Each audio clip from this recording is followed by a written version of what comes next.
नमस्कार, आप देख रहे हैं संसद टीवी। आपके साथ मैं हूं पराक्रम सिंह शेखावत। आज भारत की दो महान विभूतियों महामना मदन मोहन मालवीय और पूर्व प्रधानमंत्री अटल बिहारी वाजपेयी की जयंती है। दोनों को भारत रत्न से सम्मानित किया गया था। 25 दिसंबर को भारत रत्न महामना मदन मोहन मालवीय और भारत रत्न अटल बिहारी वाजपेयी का जन्म हुआ था। 160 साल पहले 1861 में प्रयागराज में पंडित मदन मोहन मालवीय के जन्म के समय अंग्रेजी शासन अपनी बुलंदी पर था। साथ ही भारत माता को अंग्रेजों की गुलामी से मुक्ति के लिए स्वाधीनता आंदोलन भी पूरे देश में फैल चुका था। मालवीय जी भी इस आंदोलन में कूद पड़े। स्वाधीनता आंदोलन की धुरी भारतीय राष्ट्रीय कांग्रेस के वो 4 बार अध्यक्ष रहे। 3 बार उन्होंने जेल की सजा भुगती। समाज सेवा, राजनीति, शिक्षा, वकालत, समाज सुधार और पत्रकारिता के क्षेत्र में उनकी सक्रियता और समर्पण ऐतिहासिक रहा। शायद इसीलिए महात्मा गांधी ने उन्हें भारत निर्माता कहा और वही एकमात्र राष्ट्रसेवी हैं जिन्हें महामना का सम्मानपूर्ण संबोधन मिला। देश के पूर्व प्रधानमंत्री अटल जी के अविस्मरणीय योगदान के लिए सम्मान में जब उन्हें भारत रत्न की उपाधि से सम्मानित किया गया, तब उनके उदारवादी व्यक्तित्व और योगदान का भी सम्मान हुआ। हार नहीं मानूंगा, रार नहीं ठानूंगा, काल के कपाल पर लिखता मिटाता हूं, गीत नया गाता हूं जैसी पंक्तियां लिखने वाले भारतीय राजनीति के शिखर पुरुष, ओजस्वी वक्ता, कवि, पत्रकार, राजनीतिज्ञ और 1977 में संयुक्त राष्ट्र संघ जैसे अंतर्राष्ट्रीय मंच पर ओजपूर्ण भाषण से हिंदी का परचम फहराने वाले अटल जी शब्दों के जादूगर थे। संयुक्त राष्ट्र संघ में हिंदी में अटल जी के प्रभावशाली संबोधन के बाद यूएनओ के प्रतिनिधियों ने खड़े होकर उनकी वक्तृत्व शक्ति के प्रति सम्मान व्यक्त किया था। ये भारत के लिए गर्व का क्षण था। 3 बार देश के प्रधानमंत्री रहे अटल जी को देश पोखरण परमाणु परीक्षण और सर्वश्रेष्ठ सांसद के रूप में भी याद करता है। 1994 में संयुक्त राष्ट्र संघ के मानवाधिकार आयोग के समक्ष तत्कालीन कांग्रेस सरकार ने जब उस समय तत्कालीन विपक्ष के नेता अटल जी को भारत का पक्ष रखने के लिए भेजा, तब लोकतंत्र का एक नया अध्याय लिखा गया। भारत को जिन पर गर्व है, ऐसे गर्वशाली व्यक्तित्वों पंडित मदन मोहन मालवीय और अटल बिहारी वाजपेयी के स्मरण आज भी राष्ट्र के लिए, खासकर नई पीढ़ी के लिए प्रेरणा का स्रोत है। पूरा देश आज महामना मदन मोहन मालवीय और पूर्व प्रधानमंत्री अटल बिहारी वाजपेयी की जयंती मना रहा है। इस मौके पर देश भर में अनेक कार्यक्रमों का आयोजन किया जा रहा है। आज सुबह सदैव अटल स्मारक पर भारत के शीर्ष नेतृत्व ने अटल जी के समाधि स्थल पर जाकर उन्हें पुष्पांजलि अर्पित की और अब से कुछ देर में संसद भवन के केंद्रीय कक्ष में एक विशेष कार्यक्रम आयोजन किया जा रहा है, जिसमें महामना पंडित मदन मोहन मालवीय और देश के पूर्व प्रधानमंत्री अटल बिहारी वाजपेयी को पुष्पांजलि अर्पित की जाएगी, जिसका सीधा प्रसारण भी हम आपको दिखाएंगे। और देश के इन महान विभूतियों, इन दोनों महान व्यक्तित्वों पर बातचीत के लिए स्टूडियो में हमारे साथ मौजूद हैं 2 खास मेहमान। हमारे साथ ऑनलाइन जुड़ रहे हैं भारत के पूर्व केंद्रीय मंत्री और वर्तमान में राज्यसभा सांसद प्रकाश जावड़ेकर। बहुत बहुत स्वागत जावड़ेकर साहब आपका। साथ ही चर्चा में हमारे साथ स्टूडियो में मौजूद हैं असम के सिलचर से भाजपा सांसद राजदीप रॉय। बहुत बहुत स्वागत राजदीप जी। नमस्ते। आपका भी। चर्चा की शुरुआत प्रकाश जी मैं आपसे करना चाहूंगा। आपका व्यक्तिगत अनुभव भी लंबा रहा है अटल जी के साथ, समझना चाहूंगा आज उन्हें कैसे स्मरण करेंगे आप? अटल जी एक बहुत अद्भुत प्रेरणादायी व्यक्तिमत्व थे। बहुत सरल थे, लोगों को प्यार करते थे, साथियों पर विश्वास जताते थे और काम करने की छूट देते थे। इसके कारण हमने देखा वो जब प्रधानमंत्री बने तब जो काम हुए उसका यही आधार रहा। लेकिन एक महान कवि, एक बहुत ही सारगर्भित विचार रखने वाले व्यक्तिमत्व और देश के 3 पीढ़ियों को उन्होंने प्रेरणा दी। हम सब लोग पार्टी के काम में जुटे, उसके जो भी 2-4 कारण होंगे, उसमें एक कारण अटल बिहारी वाजपेयी है। और मैं इतना ही कहूंगा कि आज दोनों महामानवों का हम पुण्य स्मरण कर रहे हैं। जन्म जयंती है उनकी। और महामना मालवीय ने शिक्षा का और खास करके स्वदेशी शिक्षा का, राष्ट्रीय शिक्षा का पीठ तैयार किया पहला। काशी विश्व हिंदू, काशी हिंदू विश्वविद्यालय। और अटल जी ने राष्ट्रीय शिक्षा को, शिक्षा में से निजे जिन उद्देश्यों के लिए मालवीय जी और उस समय के सभी समाज सुधारकों ने काम किया, उनके विचारों को अक्षरशः पालन करते हुए भारत को उस नई गरिमा पर ले गए। तो अटल जी एक हमेशा, और महामना मालवीय, दोनों का स्मरण बहुत आवश्यक है। और आज जन्म जयंती पर उनका विशेष याद होती है। अटल जी तो बहुत, मेरे तो इतने अनुभव है, मैं युवा मोर्चा के दिनों से 1980 से उनको मिलता रहा। जी। वो संस्मरण भी दूंगा बाद में, लेकिन एक ही कहूंगा कि ये दो महान विभूतियां, उनमें एक धागा था। दोनों उत्तर प्रदेश के थे, यही धागा नहीं था केवल, तो विचार से भी एक थे। एक राष्ट्रीय विचार करना और भारत को भारतीयत्व देकर आगे बढ़ाना, यही दोनों का मूल उद्देश्य रहा। और दोनों ने बहुत सफल तरीके से किया, और इसीलिए बहुत सही मायने में भारत रत्न से उनको नवाजा गया। ये तो भारत रत्न थे ही, और ऐसे लोगों का हमें आज जब हम स्मरण करते हैं तो और काम करने की प्रेरणा मिलती है। निश्चित रूप से ये दोनों महान व्यक्तित्व आज भी देश के लिए प्रेरणा स्रोत बने हुए हैं।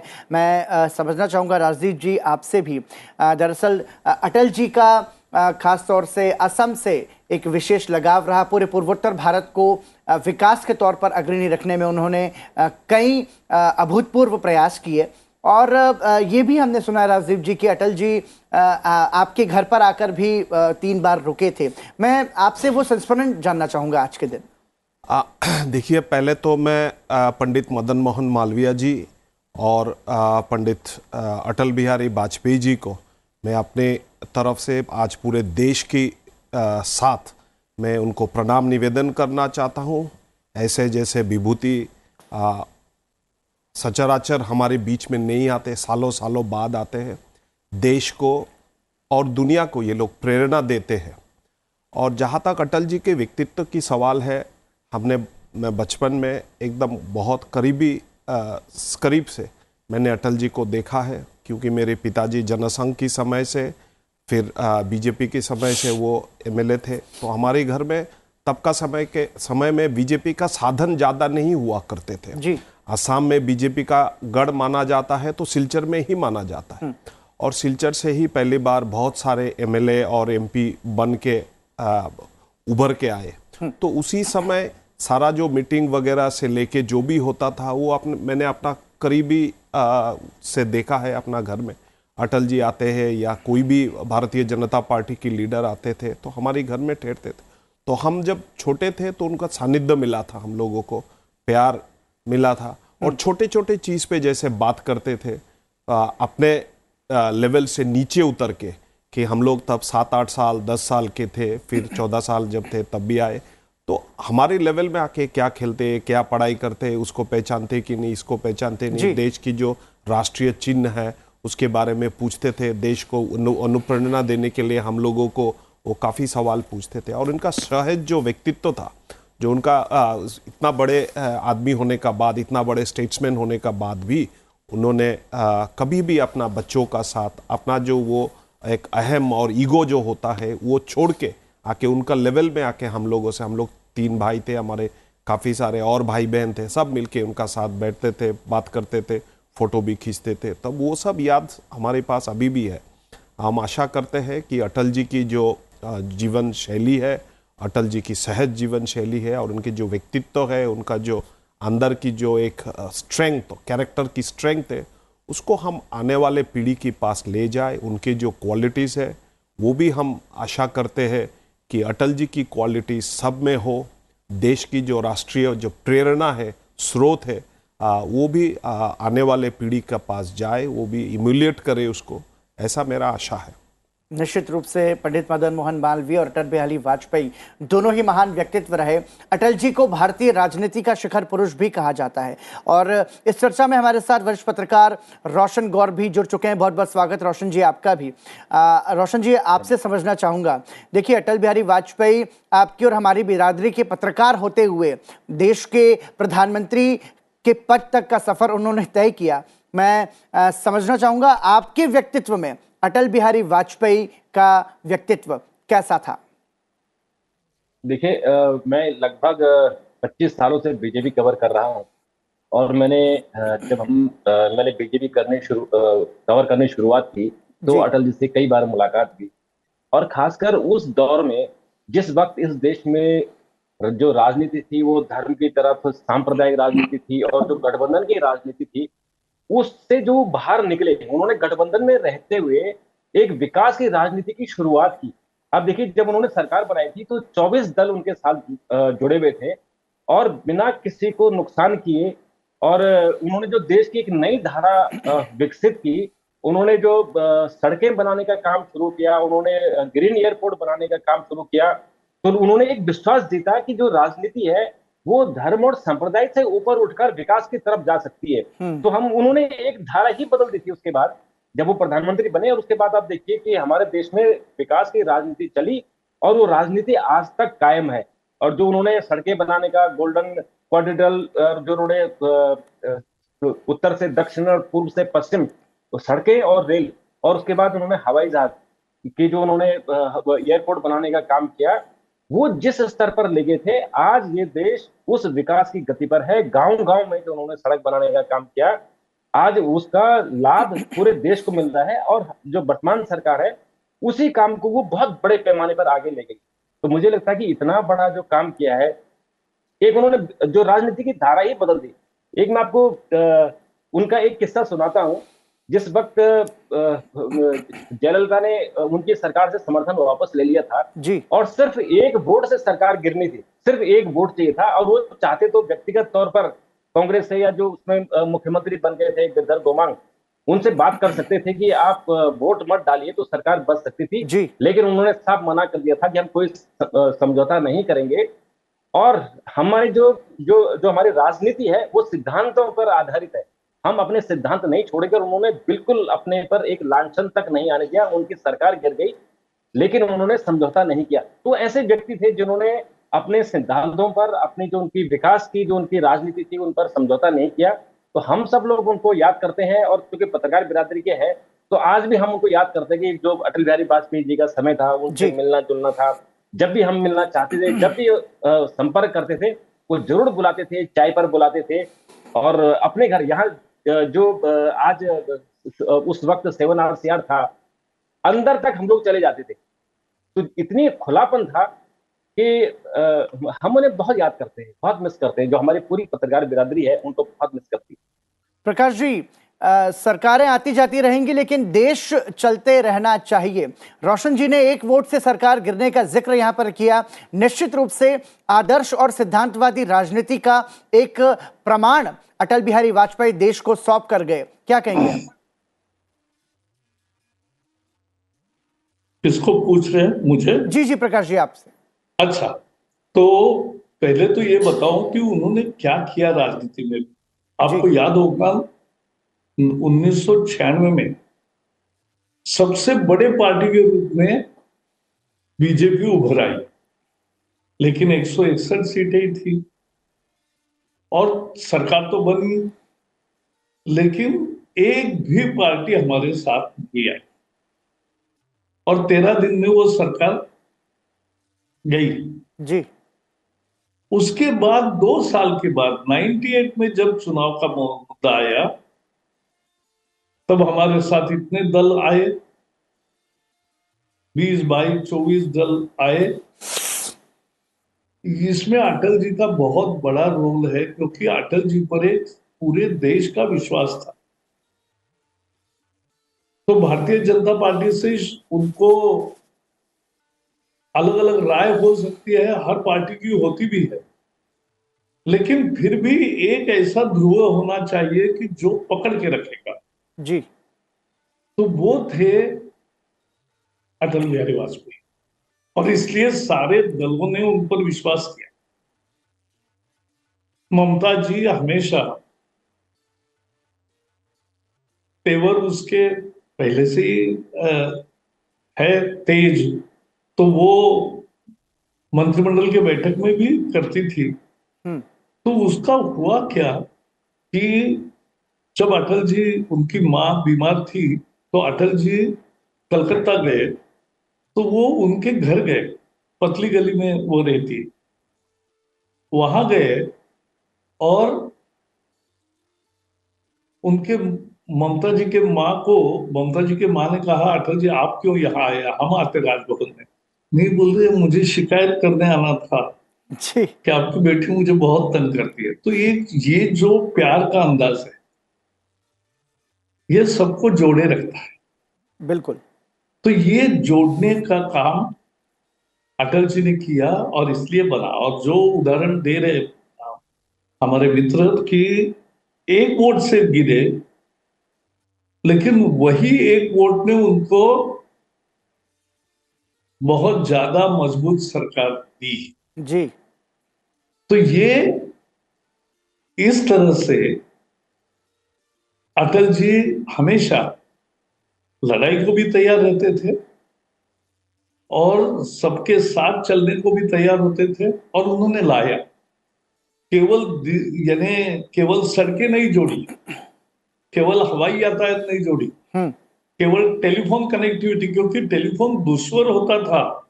18 रुपए पर मिनट मोबाइल पे कॉल होता था, तब इनकमिंग फ्री करना या बाकी चीजें करना, मेजर पॉलिसी रिफॉर्म्स मोबाइल के क्षेत्र में उन्होंने किए। और वैसे ही हवाई जहाज के इसमें भी प्राइवेट प्लेयर्स के लिए आकाश खोला। जी। और जिस तरह से ग्रामीण सड़क योजना भी गांव गांव में पहली दफा आजादी के बाद ऐसी सड़कें बनी कि जिसमें क्लॉज था कि ऐसे ही स्टैंडर्ड का सड़क होना चाहिए, और उसका मेंटेनेंस वही कॉन्ट्रैक्टर को 5 साल करना पड़ेगा, तो अच्छी ही सड़कें बनी। तो ये उन्होंने नए कीर्तिमान भी उसमें लाए, और एक सुशासन क्या होता है, और इसलिए मोदी जी ने और हम पार्टी ने तय किया कि ये सुशासन दिवस के रूप में मनाएंगे। तो सुशासन जो है वो उनके हर स्टेप में था। दुनिया से दोस्ती भी करते थे, जी। और अगर पाकिस्तान से अब भी उदाहरण है कि वो गए भी बस में, लेकिन जब पाकिस्तान ने ये किया तो कारगिल में उसका बहुत सही जवाब भी थे।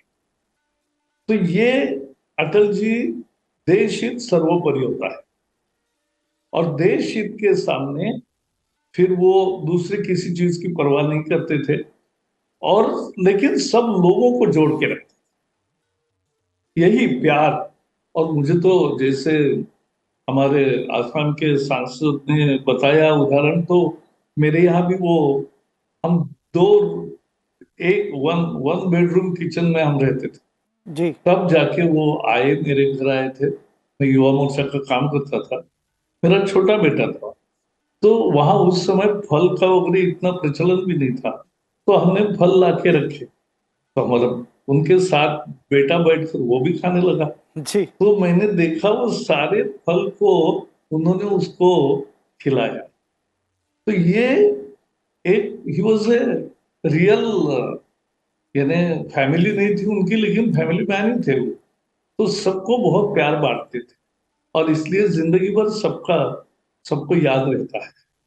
और उनके भाषण कैसे थे, 1971 में पूना में एक बहुत बड़ा उनका सम्मान हुआ, थैली भेंट की गई, तब उनको सैकड़ों हार, लोगों ने पुष्प के हार, मालाएं पहनाई। जी। तो उन्होंने पहला ही वाक्य कहा कि आज इतना प्यार आप लोगों ने जताया कि मुझे आज पता चला कि ईश्वर की मूर्ति पत्थर की क्यों बनाई जाती है।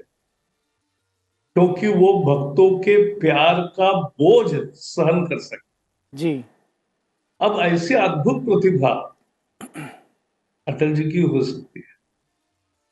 और अटल जी ने सावरकर जी पे भी पुणे में भाषण किया था, अनेक भाषण, उनके सैकड़ों भाषण हमने सुने। लेकिन मुझे याद है जब भारतीय जनता पार्टी की स्थापना हुई, यानी अलग होकर जनता पार्टी से, जी। तब पहले अधिवेशन में मुंबई में उन्होंने कहा, क्योंकि उस समय कोई सामने दिख नहीं रहता भविष्य, तब उन्होंने जाके कहा कि अंधेरा छटेगा, सूरज सूरज निकलेगा। निकलेगा, कमल खिलेगा।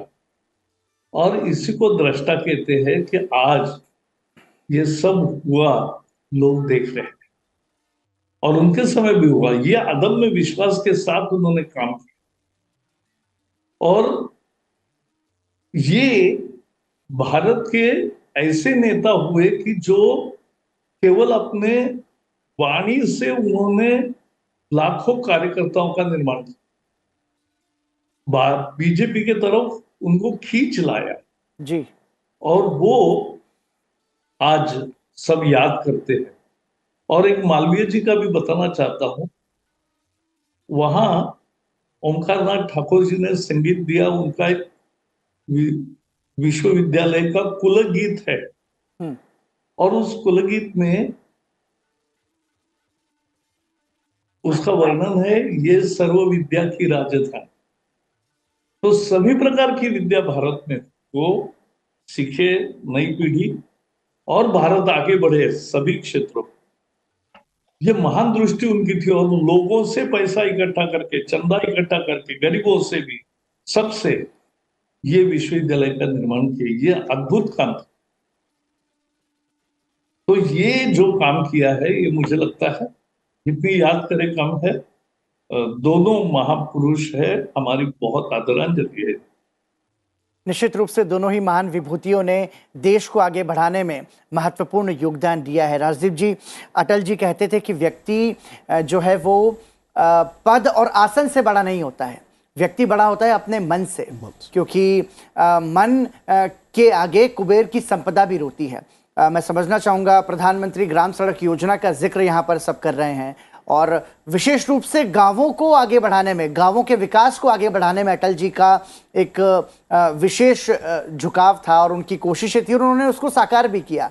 आप असम से आते हैं, और पूर्वोत्तर भारत का एक ऐसा राज्य है जहां पर सुविधाओं के लिए उसने बहुत कई दशकों तक लंबा इंतजार किया, और हम ये देख रहे हैं कि वर्तमान केंद्र सरकार ने भी पूर्वोत्तर को लेकर के विशेष फोकस किया है। तो मैं समझना चाहूंगा अटल जी के उस योगदान को, जिसमें उन्होंने ग्रामीण भारत के विकास को बल दिया, वो आप कैसे देखते हैं? देखिए, हम लोग आज से 20-25 साल पहले जब अटल जी का सरकार का 3 दौर आया था, 13 दिन, 13 महीना, फिर 5 साल, तो ये जो सरकार अटल जी का था, नॉर्थ ईस्ट के लिए उनका अलग सा एक स्पेस था। नॉर्थ ईस्ट का उन्नयन के लिए, नॉर्थ ईस्ट का डेवलपमेंट के लिए जो भी उनको करना था, उन्होंने सही मायने में ये डेवलपमेंट को ग्राउंड पे लेके गया। उसका पहले का 40 साल में थोड़ा जिक्र करना चाहता हूँ। बिटवीन 1947 टू 1995-96 का हालत जो था नॉर्थ ईस्ट में, हम लोगों को लग रहा था कि नॉर्थ ईस्ट भारत की एक हिस्सा था। मैं 62 का कहानी दोहराना नहीं चाहता हूँ। 62 का बाद देश का प्रधानमंत्री ने तब क्या बोला था, और नॉर्थ ईस्ट का लोगों को तब क्या लगने लगा कि we are the spoiled this thing child, हम लोगों को कोई देखता नहीं है। और दिल्ली सिर्फ दूर नहीं था, दिल्ली मतलब बहुत काफी दूर था, दिल से भी दूर था। तो इस माहौल में अटल जी जब प्रधानमंत्री बने, पहले बार उन्होंने डोनर जो development for north east region के लिए एक डिपार्टमेंट उन्होंने बना के एक 90 और 10% की एक कॉन्सेप्ट उन्होंने, तब 90% पैसा सेंटर से जाएगा, 10% स्टेट गवर्नमेंट देगा। उस अंदाज में काम, थोड़ा इंफ्रास्ट्रक्चर बिल्डिंग का काम शुरू हुआ, NLCPR से फंड जाने लगे। और जो आप कह रहे थे कि रास्ता PMGSY का क्या असर नॉर्थ ईस्ट में पड़ा, मैं आपको थोड़ा देर बोलना चाहता हूँ इस मामले में। PMGSY का कॉन्सेप्ट आने से पहले अटल जी को लग रहा था कि भारतवर्ष और इंडिया में कोई कनेक्टिविटी नहीं है, मतलब रूरल इंडिया और अर्बन इंडिया का कनेक्शन होना चाहिए। गांव-गांव में कहीं पे रास्ता नहीं है, गांव-गांव में जो कृषक लोग उत्पादन करते हैं वो शहर के बाजार में पहुंचता नहीं है, और पहुंचने के लिए इतना समय लगता है, कॉस्ट ऑफ ट्रांसपोर्टेशन इतना ज़्यादा हो जाता है कि लोगों को जो मुनाफा होना था, छोटे कृषकों को जितना मुनाफा होना था वो मुनाफा नहीं हो पा रहा था।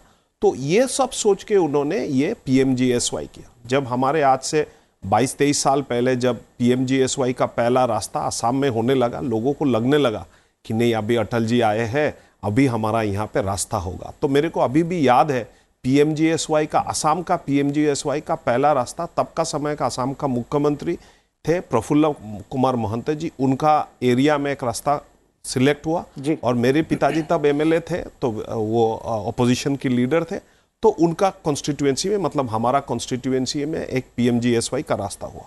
जब रास्ता हुआ लोगों को लगने लगा कि हाँ अभी तो डेवलपमेंट आ रहा है, गांव के दूर दराज के गांव के लोगों का साथ शहर का कनेक्शन हो गया, 4 व्हीलर में बैठते तो आ जाते हैं। तो एक ये था। मैं और एक चीज मेंशन करना चाहता हूं कि उत्तर पूर्वांचल भारत का आज का दिन में भी PMGSY का इतना काम हो रहा है कि जो अटल जी ने शुरू किया, आज नरेंद्र मोदी जी का नेतृत्व पे हजार किलोमीटर की रोड आज का दिन में सालों साल में करीब 10,000 किलोमीटर की ऊपर की रोड एक साल में असम में हो रहा है।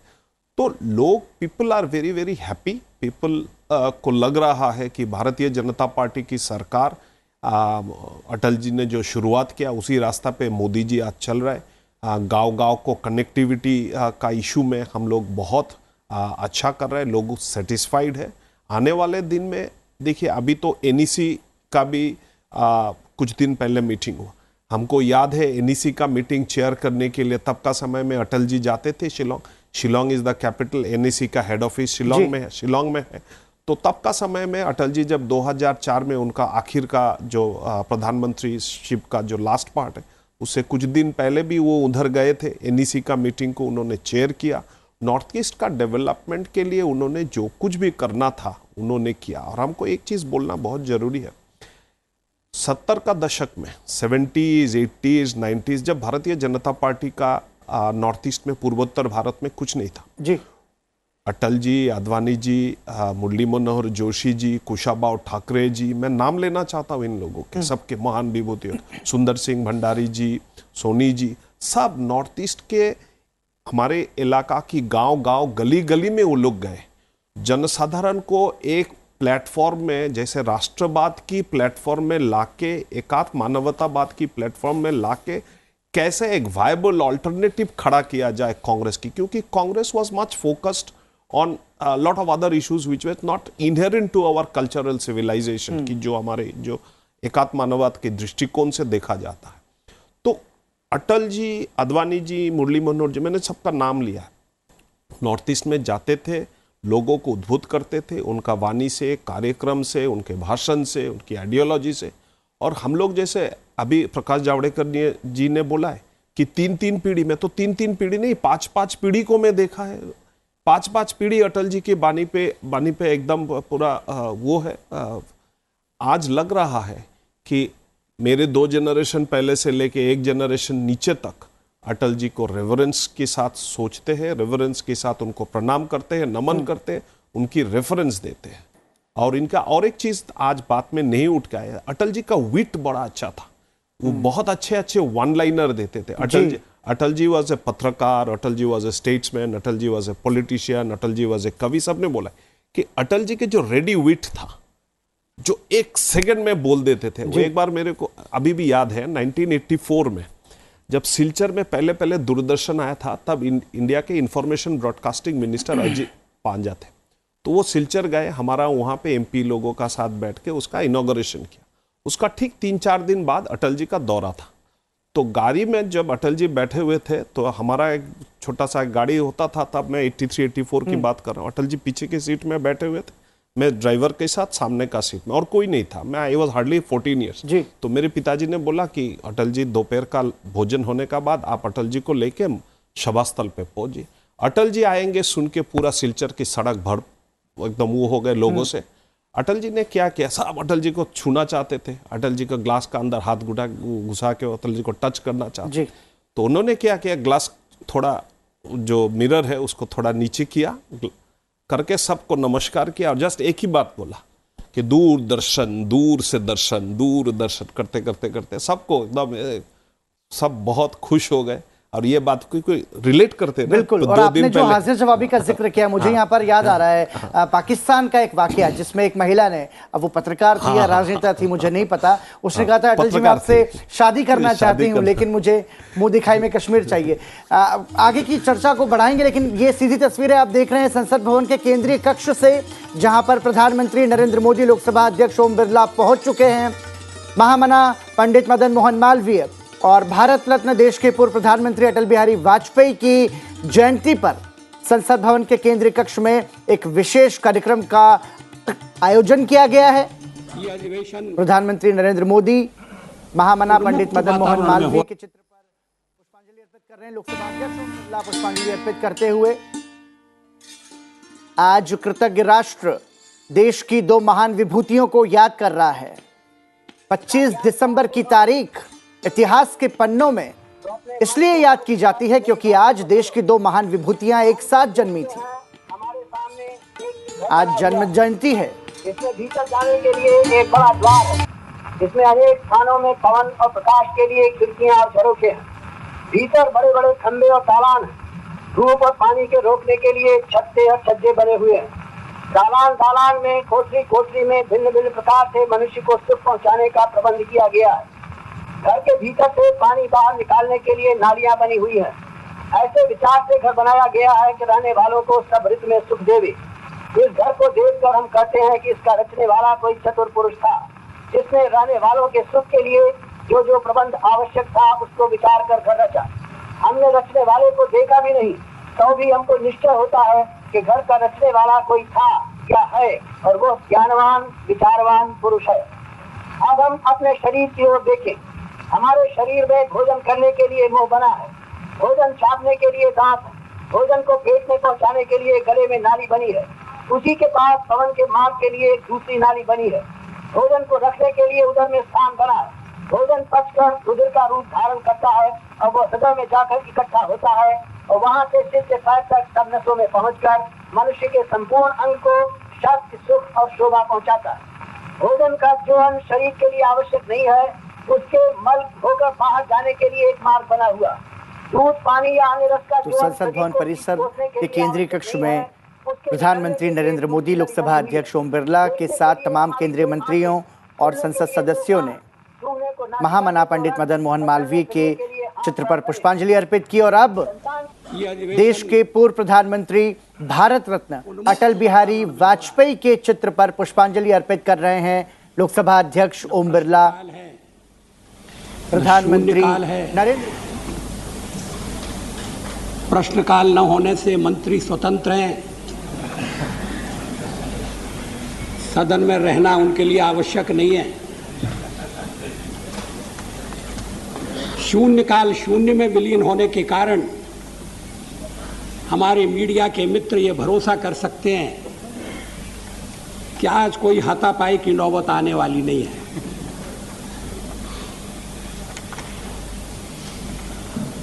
न सभा के पटल पर कागज पत्रों को लिटाने का सवाल है और न नियम 377 के अधीन अपनी व्यथा कथा कहने की गुंजाइश है। लेकिन मैंने एक प्रस्ताव पेश किया है जो सब विषयों का समावेश करता है। मैं सोच रहा था कि कहां से आरंभ करूं और कहां से अंत करूं, लेकिन आपके भाषण ने इसकी भी गुंजाइश नहीं छोड़ी है। भाषण बहुत सार गर्भित था, विस्तृत था। शायद ही राष्ट्र जीवन का कोई प्रश्न, कोई पहलू उससे छूटा हो। मैं नहीं जानता एक सदस्य के नाते मैं आपके भाषण पर टिप्पणी कर सकता हूं या नहीं कर सकता, लेकिन मैं आपके इस आह्वान का स्वागत करता हूं, अनुमोदन करता हूं कि देश को दूसरे स्वतंत्रता संग्राम में जूझने की आवश्यकता है। 50 साल बीत गए, वक्त जाते देर नहीं लगता है। आधी सदी गुजर गई, लेकिन आधी सदी हमारे सामने है। नई शताब्दी हमारे दरवाजे पर दस्तक दे रही है। नया युग आने वाला है और हम जब 50 साल का लेखा जोखा लेने के लिए बैठे हैं, स्वाभाविक है कि हमारा ध्यान इस बात की ओर जाए कि आखिर हमने जो उपलब्धियां प्राप्त किए उन सब के बावजूद देश अपने सारे सपनों को पूरा क्यों नहीं कर सका है। आज जब हम स्वाधीनता को शाश्वत और अमर बनाने का संकल्प ले रहे हैं, यह प्रश्न उठता है हमारे मनों में, बार बार गूंजता है कि आखिर हम पराधीन क्यों हुए। 50 साल का समय कोई अधिक लंबा समय नहीं होता। व्यक्ति के जीवन में 50 साल एक लंबा समय हो सकता है, मगर भारत जैसे प्राचीन राष्ट्र के जीवन में नहीं, जिसकी सभ्यता और संस्कृति 5000 साल से भी अधिक पुरानी। संसद भवन परिसर के केंद्रीय कक्ष से ये सीधी तस्वीरें आप देख रहे थे, जहां पर प्रधानमंत्री नरेंद्र मोदी, लोकसभा अध्यक्ष ओम बिरला और तमाम केंद्रीय मंत्रियों और संसद सदस्यों ने महामना पंडित मदन मोहन मालवीय और देश के पूर्व प्रधानमंत्री भारत रत्न अटल बिहारी वाजपेयी के चित्र पर पुष्पांजलि अर्पित की। इस दौरान प्रधानमंत्री नरेंद्र मोदी ने संसद भवन के केंद्रीय कक्ष में मौजूद कुछ विद्यार्थियों के साथ भी संवाद किया, उनके साथ बातचीत की। आज देश भर में सुशासन दिवस के तौर पर अटल बिहारी वाजपेयी की जयंती को मनाया जा रहा है और इस मौके पर संसद भवन के केंद्रीय कक्ष में भी विशेष कार्यक्रम का आयोजन किया गया है। हम सुन रहे थे जब अटल जी के भाषण को, और उसके पहले हमने महामना पंडित मदन मोहन मालवीय की आवाज में उनके भाषण को भी केंद्रीय कक्ष में सुना। निश्चित रूप से ये दोनों महान विभूतियां, जो इनका जो व्यक्तित्व रहा है वो भारत को आगे बढ़ाने में इनका एक अविस्मरणीय योगदान रहा है, जिससे आने वाले लंबे समय तक देश की पीढ़ियां प्रेरणा लेती रहेंगी। और मैं समझना चाहूँगा, मैं प्रकाश जी, जब हम सुन रहे थे अभी अटल जी के भाषण को, तो वाकई में ये बात तो मानने वाली है कि अटल जी की वाणी पर सरस्वती देवी की विशेष कृपा थी। और जब वो संसद में बोलते थे तो विरोधी दल के नेता जो कि हंगामा कर रहे होते थे वो भी अपने स्थान पर बैठकर उनको बहुत ध्यान से सुनते थे। या फिर कोई आम सभा हो, वहां पर भी हम देखते थे कि हजारों लाखों की संख्या में देश का जन सामान्य अटल बिहारी वाजपेयी के ओजस्वी भाषण को सुनने के लिए घंटों इंतजार करता था और खड़ा रहता था। उनकी वक्तृत्व कला को आप कैसे देखेंगे? कैसा दौर था वो, क्योंकि आप तो साक्षी रहे हैं उसके, मैं समझना चाहूंगा आपसे। मुझे नहीं लगता अटल जी जैसा दूसरा वक्ता कोई होगा, क्योंकि उसमें फिलोसॉफी भी होती थी जी, तत्वज्ञान होता था, तत्व था, मुद्दा होता था, बहुत अच्छी तरह से स्पष्टीकरण करते थे, हृदय को छूते थे और भाषण का जो वैभव था वो तो अद्भुत। सरस्वती विराजमान है किसी के जिह्वा पर तो वो अटल जी का दर्शन है। और अटल जी ने, जैसे मैंने कहा, इतने, यानी उनके भाषण और उसके लिए उन्होंने क्या क्या मेहनत की। जनसंघ के शुरुआत के दिनों में गाड़ी दुर्मिलता से मिलती थी,